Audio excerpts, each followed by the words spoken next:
Hello, my name's Aleyda, and I thank you so much for finding me. The topic of this conversation is called the 12 Steps. So, if you don't know this, I am a psychotherapist. That is my career. And something very remarkable happened during the time that I was going through treatment with cancer. I never stopped working. And a couple of my patients happened to have been in recovery. And one day while I was, doing what I do, counseling, one of my patients started talking about his program in AA. And what he started sharing with me just struck, it almost like pierced my soul into a tool that he was using to get healthy.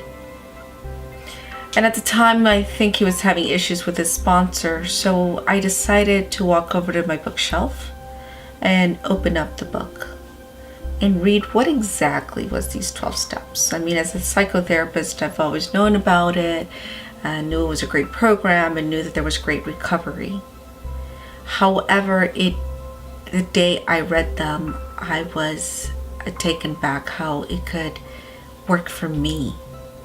So I started doing it. I started doing it every night. I would read the 12 steps and really take in, and I'd like to share that with you. So step 1, I admitted that I am powerless over cancer and that my life had become unmanageable. And yes, my life was completely unmanageable. And there was no way that I knew how to heal cancer or fix it, and much less deal with it.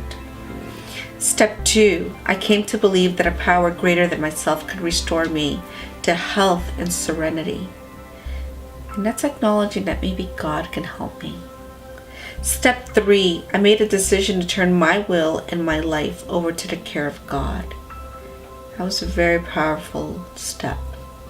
God was in charge. Step 4, I made a searching and fearless moral inventory of myself, my life, and my soul.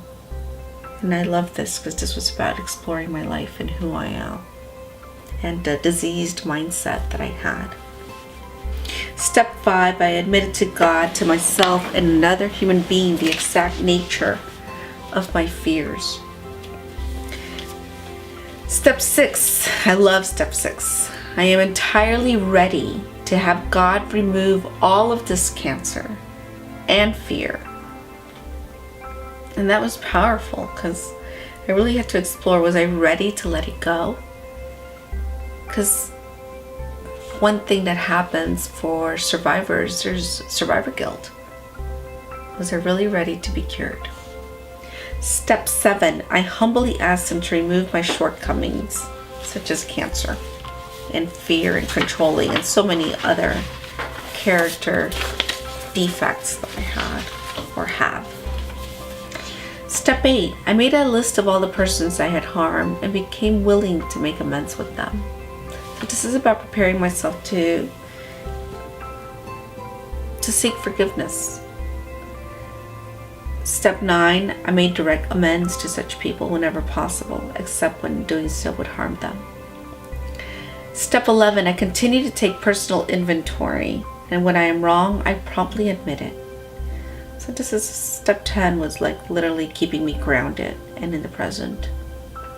Step 11, I sought through prayer and meditation to improve my conscious contact with God as I understood Him, praying only for knowledge of divine will for me and the power to carry that out. So step 11 was just beautiful because I implemented what I had been doing, meditating and praying, but it changed my approach to prayer. It changed it to asking for divine will, for guidance, and to let go of my own way of living and thinking. Step 12, having had a spiritual awakening as a result of this cancer and these steps, I will try to carry this message out to other cancer patients and to practice these principles in all of my affairs.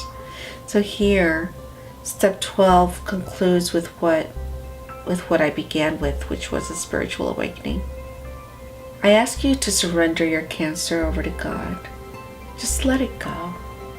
Ask for the help of angels to guide you and protect you. Angels are always there waiting for you. This is a very scary journey, and the outcome is unknown.